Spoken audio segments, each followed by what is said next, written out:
In section 10, topic 7, we're looking at solving proportions. So when we're solving proportions, we're going to do something called cross multiplying, and then to get a new equation, and then we're going to solve that equation.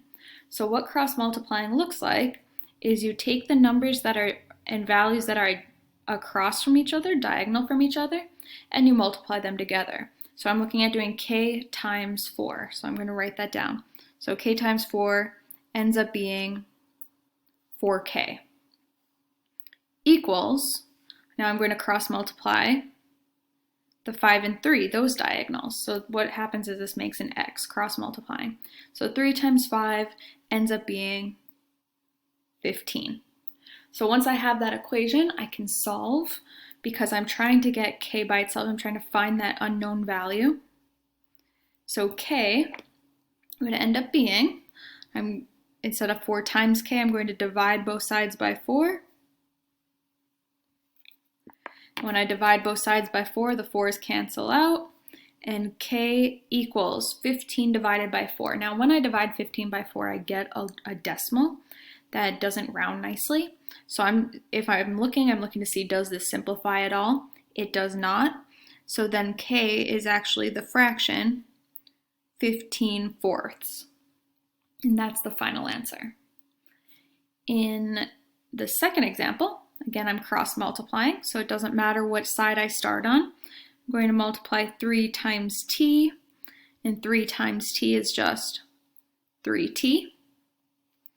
And that equals, I'm going to cross multiply here, 4 times 7. 4 times 7 is 28. So I want to get t by itself. The way to get t by itself is to divide both sides by 3 so that the 3's cancel out. And t is going to equal 28 divided by 3. When I divide that, I get another decimal. So I'm looking, does this simplify at all? 3 does not simplify into 28. So the final answer is 28/3. Sometimes there might be an expression that's more than just a single number attached to the variable, but we're going to cross multiply just like we did in the previous two problems. We're going to take 16 and multiply it to 9, and 16 times 9 ends up being 144.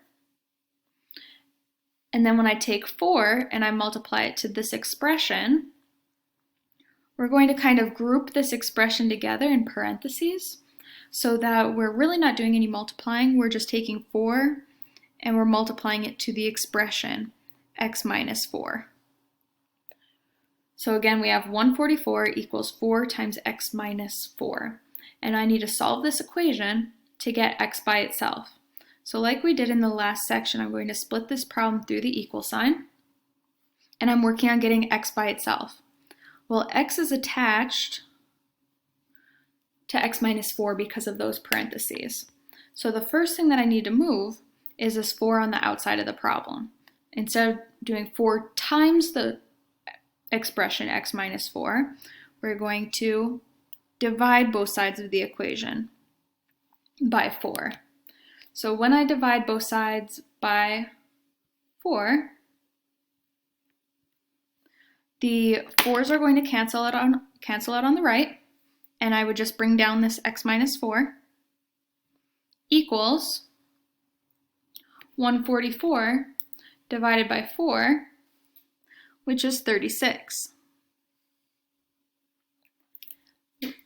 There's just one more step to get x by itself. I need to get rid of this part that is minus 4. So instead of subtracting 4 on the right, we're going to add 4 to both sides of the equation. When I add 4 to both sides of the equation, negative 4 and positive 4 cancel out.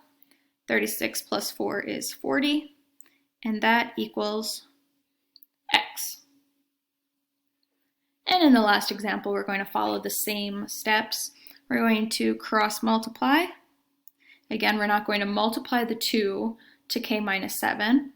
We're just going to write it out front as if we were going to distribute. And then we're going to cross multiply 5 times 8, which is 40. You got to do a couple steps to solve for k, so I'm splitting this problem through the equal sign. And to get k by itself, I need to first get rid of this 2 because the k minus 7 is together in the parentheses. So instead of 2 times k minus 7, I'm dividing both sides by 2. And when I divide both sides by 2, the 2's will cancel.